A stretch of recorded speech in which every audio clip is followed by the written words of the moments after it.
ओम नमः शिवाय। एक बार सीता अपनी सखियों के साथ मनोरंजन के लिए बाग के महल में गई। उन्हें पेड़ पर बैठे तोते का एक जोड़ा दिखा। दोनों तोते आपस में सीता के बारे में बात कर रहे थे।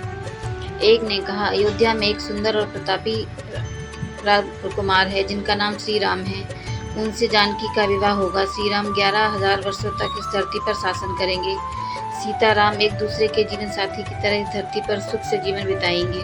सीता ने अपना नाम सुना तो दोनों पक्षियों की बात पर गौर से सुनने लगी। उन्हें अपने जीवन के बारे में और बातें सुनने की इच्छा हुई।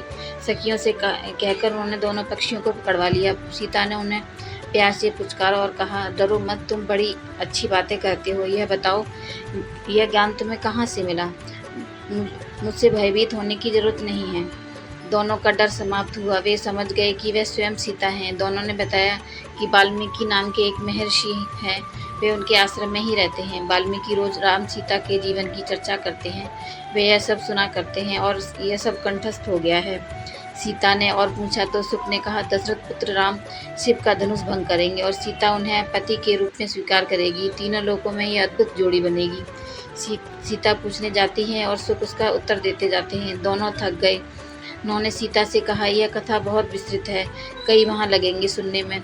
यह कहकर दोनों उड़ने को तैयार हुए। सीता ने कहा, तुमने मेरे भावी पति के बारे में बताया है, उनके बारे में बड़ी जिज्ञासा हुई है।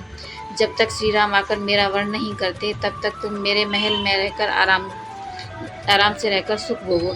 सुकी ने कहा, देवी हम वन के प्राणी हैं, पेड़ों पर रहते हैं, सर्वत्र विचरते हैं। मैं गर्भवती हूँ, मुझे घोंसले में जाकर अपने बच्चों को जन्म देना है।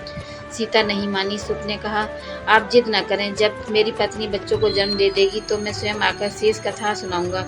अभी हमें जाने दें। सीता ने कहा, ऐसा है तो तुम चले जाओ, लेकिन तुम्हारी पत्नी यहीं रहेगी, मैं इसे कष्ट नहीं होने दूंगी। सुक को पत्नी से बड़ा प्रेम था, वह अकेला जाने को तैयार न था। सुकी भी अपने पति के वियोग को सहन नहीं कर सकती थी।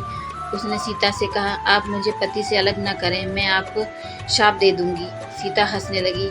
उन्होंने कहा कि शाप देना है तो दे दो, राजकुमारी को पक्षी के शाप से क्या बिगड़ेगा। सुकी ने शाप दिया, एक गर्भवती को जिस तरह तुम उसके पति से दूर कर रही हो, उसी तरह तुम जब गर्भवती रहोगी तो तुम्हें पति का विछोह सहना पड़ेगा। शाप देकर सुकी ने प्राण त्याग दिए। पत्नी को मरता देख सुक को क्रोध में बोला, अपनी पत्नी के वचन सत्य के लिए मैं ईश्वर को प्रसन्न कर श्री राम के नगर में जन्म लूंगा और पत्नी का शाप सत्य कराने का माध्यम बनूंगा।